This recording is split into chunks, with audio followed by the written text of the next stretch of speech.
Her tenacity led to this dramatic moment in Alberta politics. Now, after nearly a decade at the helm of the Alberta NDP, Rachel Notley is in her final days as leader. It's been a big part of my life and a long time of my life, 10 years. So, I'm sure I'll miss it. I'm sure I'll be a bit verklempt. Born into a political family, Rachel is the oldest child of Grant Notley, a longtime lone NDP MLA and party leader for 16 years.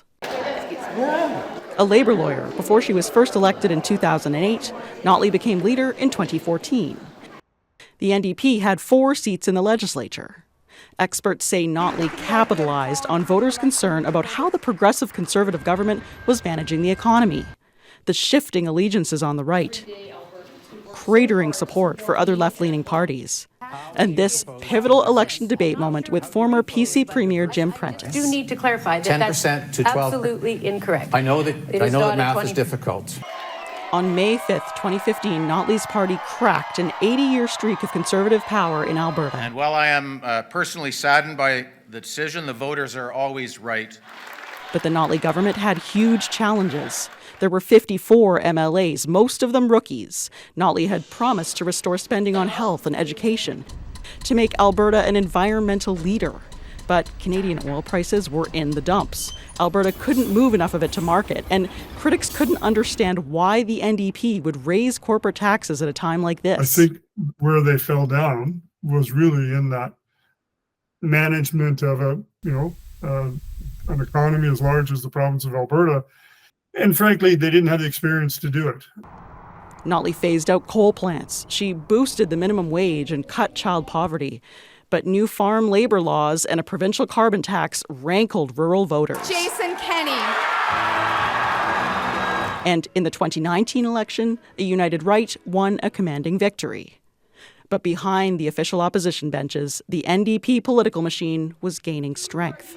A party once kept afloat by volunteers was out fundraising the UCP government during the COVID-19 pandemic.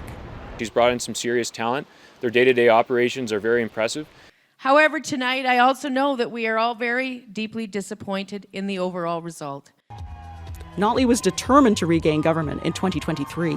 Instead, the NDP won 38 out of 87 seats, forming the largest opposition in the province's history. And as Notley steps away from leadership, politicos on both sides of the aisle say her impact will last much longer. I mean, she's not just any kind of boss now, is she? She has been an inspiration to women.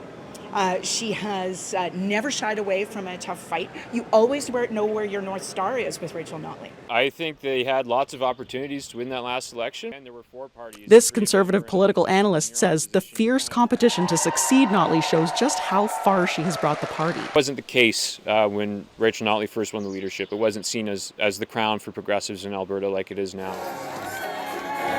Once a Conservative dynasty, Alberta now has a progressive party that presents an electoral threat. So why has she refused to do any of it? No doubt a legacy the next party leader will rely on as they stand on Notley's shoulders. Janet French, CBC News, Edmonton.